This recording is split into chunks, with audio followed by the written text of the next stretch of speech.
Chapter 21, Warnings Against Presumption. As we learn more and more of what God is and what we ourselves are in His sight, we shall fear and tremble before Him. Let men of today take warning from the fate of those who in ancient times presumed to make free with that which God had declared sacred. When the Israelites ventured to open the ark on its return from the land of the Philistines, their irreverent daring was signally punished. He smote of the men of Beth-shemesh, because they had looked into the ark of Jehovah. He smote of the people 70 men and 50,000 men. And the people mourned, because Jehovah had smitten the people with a great slaughter. And the men of Beth-shemesh said, "Who is able to stand before Jehovah, this holy God?" 1 Samuel 6, 19 and 20, ARV. Again, consider the judgment that fell upon Uzzah. As in David's reign, the ark was being carried to Jerusalem, Uzzah put forth his hand to keep it steady, for presuming to touch the symbol of God's presence, he was smitten with instant death. At the burning bush, when Moses, not recognizing God's presence, turned aside to behold the wonderful sight, the command was given, "Draw not nigh hither. Put off thy shoes from off thy feet, for the place whereon thou standest is holy ground."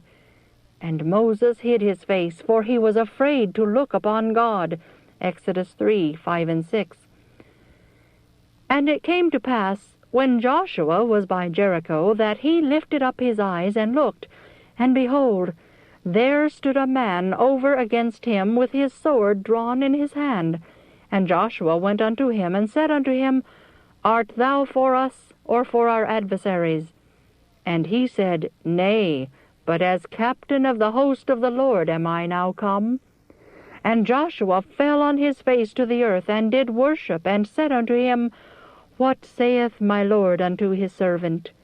And the captain of the Lord's host said unto Joshua, "Loose thy shoe from off thy foot, for the place whereon thou standest is holy."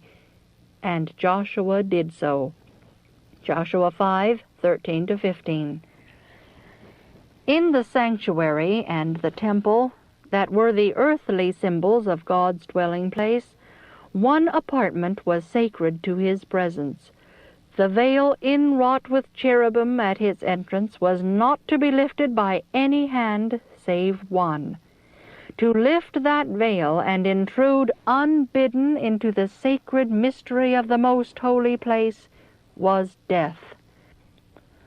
For above the mercy seat and the bowed, worshipping angels dwelt the glory of the holiest, glory upon which no man might look and live.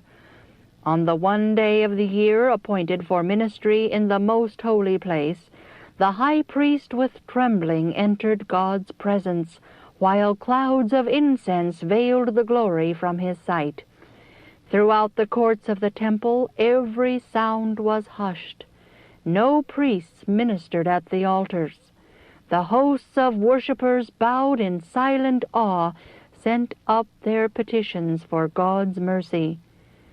These things happened unto them by way of example, and they were written for our admonition, upon whom the ends of the ages are come.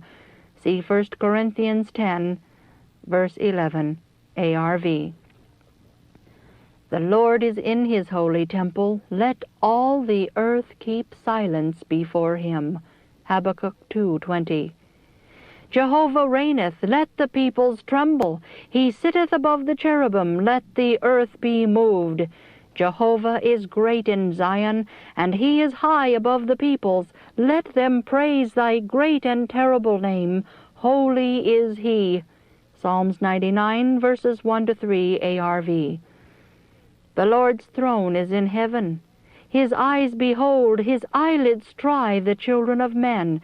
From the height of His sanctuary He hath looked down. Psalms 11, verse 4, and 102, verse 19. From the place of His habitation He looketh forth upon all the inhabitants of the earth. He that fashioneth the hearts of them all, that considereth all their works. Let all the earth fear Jehovah, let all the inhabitants of the world stand in awe of him. Psalms 33, verses 14, 15, and 8, ARV. Man cannot by searching find out God. Let none seek with presumptuous hand to lift the veil that conceals his glory. Unsearchable are his judgments, and his ways past finding out, says Romans 11:33. It is a proof of his mercy that there is the hiding of his power, for to lift the veil that conceals the divine presence is death. No mortal mind can penetrate the secrecy in which the Mighty One dwells and works. Only that which he sees fit to reveal can we comprehend of him. Reason must acknowledge an authority superior to itself.